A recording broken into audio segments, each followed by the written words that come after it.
to pen to paper. My name is Leah Lindeman, the author of the Canadian Reminiscence series.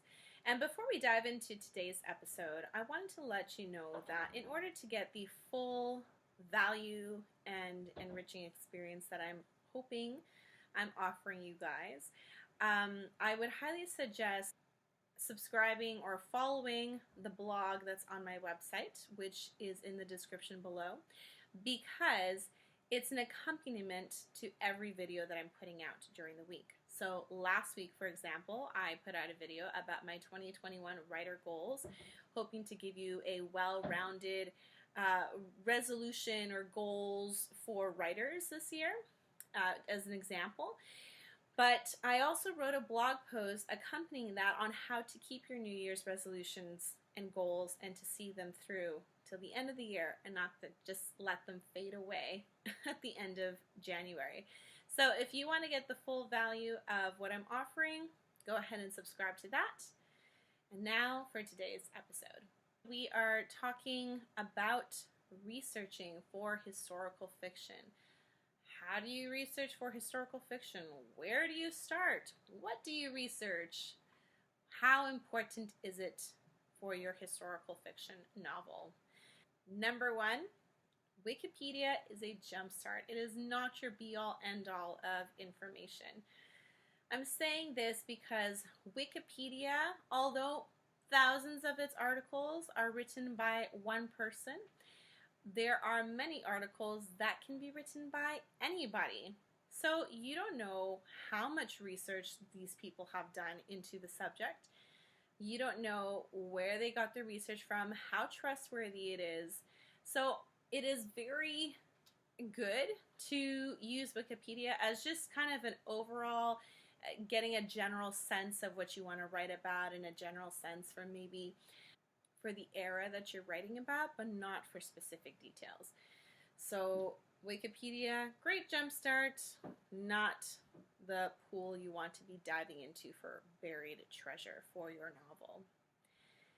Instead, you want to go to books and other resources that are more reliable than Wikipedia. So books that other authors have written that you know have put in the time and the research to understanding their content well and delivering it. So this could be history books. It could be other historical fiction authors that you know are tried and true at their craft. It could be web pages as well, but you'd figure out who is behind the web page, who has created it, where did they get their content from. Once you have found these reliable sources, not only do you want to just take them for at face value, but you want to cross-reference them. You want to make sure that each of them are saying the same thing about a certain time period that you want to write about, or giving the same details. So you know that they actually are true and that they're not just some variation of the truth. Because as a historical fiction novelist, you want to make sure that you are giving honor to the period that you are writing in. And sometimes you never know when a reader is going to dive deeper into maybe the content that you are supposed to dive into and then come up to you and say, you made a mistake on this detail. This isn't what it is. It's really this. So instead of being shown up by your readers, you want to make sure that you're giving them value and make sure you cross-reference all your materials and that they are reliable. Number three, if you're living in the city that you're writing about, if you have access to archives, then by all means use them. That is what they're there for. For people who are curious about the past, who want to bring it to life, to do so with the right knowledge in hand. But if you're, let's say, someone like me who doesn't live in the provinces that I write about, or doesn't really have access to archives, unless the archives are online, but if they're not, there are other ways that you can find out detailed information about your subject. So, for example, in my first book, Redeemed from the Ashes, which you can see behind me right there, I wanted to place a certain setting in the well-known public gardens, which has a gate around it, and it was open at certain times. Because I wrote this during World War I, and it was during the winter, I thought maybe there was a small chance that it wasn't open, or was it even available to the public during that time. So I actually reached out to the Friends, what was it now? The Friends of the Public Gardens of Halifax, something like that. That's what the group was called. And I reached out to them and I said, listen, I'm an author who's writing a historical fiction novel about the gardens during this time period, during the winter. Would it have been open? And they were more than happy to get back to me saying that they had dug up some research. It was not definitive, but most probably these gardens were not open during the winter. So I knew that I needed to change the setting of most of the scenes that I had set for that in that place. That's just one example. Another example is for my second book, which is Wisps of Gold, which is right beside Redeemed from the Ashes. I was placing a lot of the scenes in the 108 Mile Hotel, which is run by my protagonist throughout the book. However, although I did have outdoor pictures of the outside of the hotel and the landscape, I could kind of see where some rooms would be. I didn't have a definitive blueprint of what it looked like on the inside. And because I tried to be as true to the integrity of buildings and cities of the time period that I'm writing in, I wanted to know if there was a blueprint that existed. So I also reached out to that group of people who are historians of their local area, and they are passionate about sharing that knowledge. So I reached out to them, and they said that unfortunately they didn't have the blueprint for that time period because it had burned down afterwards, and there was no documentation whatsoever of what it would have looked like inside. So what I did is I just kind of pulled from the other mile hotels along that road that miners would have gone to, and pulled and inspired from their buildings, and then just kind of created the inside of it myself. And sometimes you can do that. If you don't have the information available, then by all means, but pull from the inspiration around it. Number 4, look up everything. Look up the clothing, the culture, what people ate.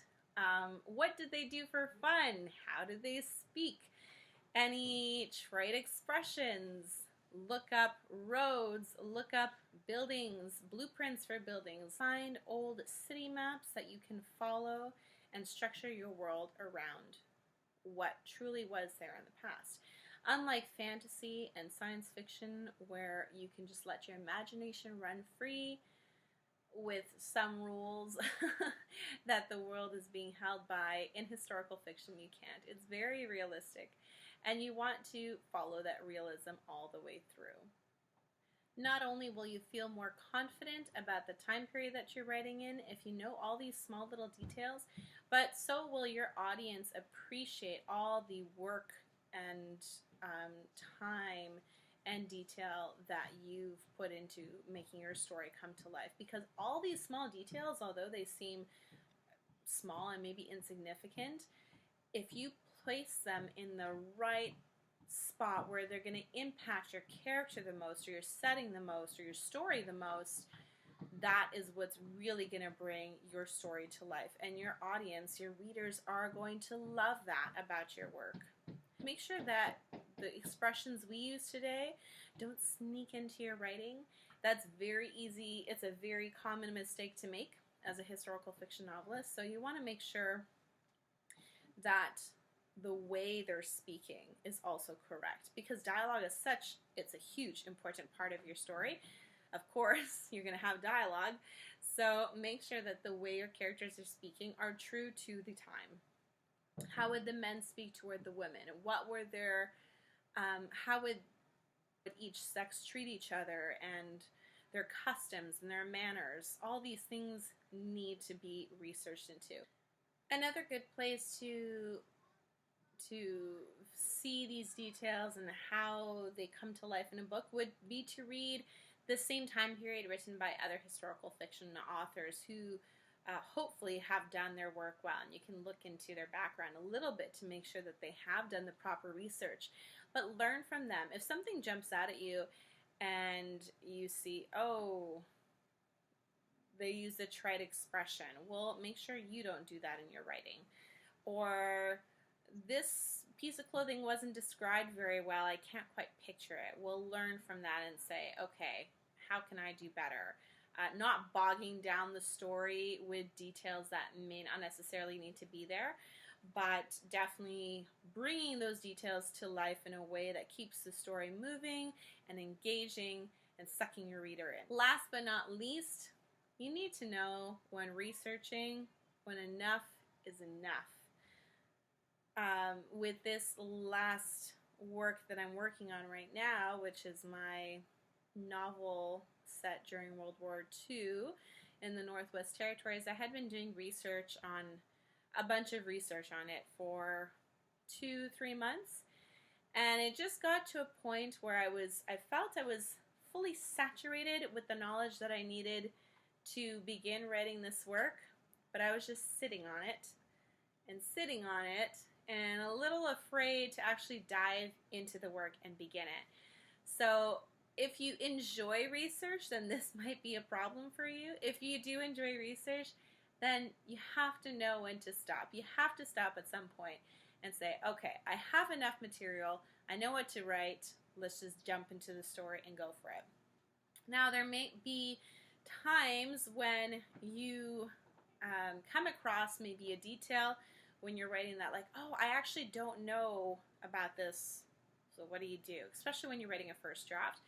And if you don't know this already, the big rule you need to follow with the first draft is to not stop writing. So, not even for historical detail. If you don't know what the detail is, but you know you need to go back to it later and put it in, then you can type in a question mark, highlight it, comment on it saying, need to find out this detail in the revisions, stick it in. Get off that gold mine of information that you have and just start writing the story. That is my last comment on how to research for historical fiction novel. I hope that this has been a help to you, especially for you fledgling novelists who want to write historical fiction. You're just like, I don't know where to start. It seems all so overwhelming. Well, hopefully these tips have helped you out. And again, as I said, I will be writing a blog post going off on a slightly different tangent, but same topic. So subscribe to that newsletter at the bottom. If you like this video, please like it and ding the bell down below to subscribe. And I hope this has been beneficial to you.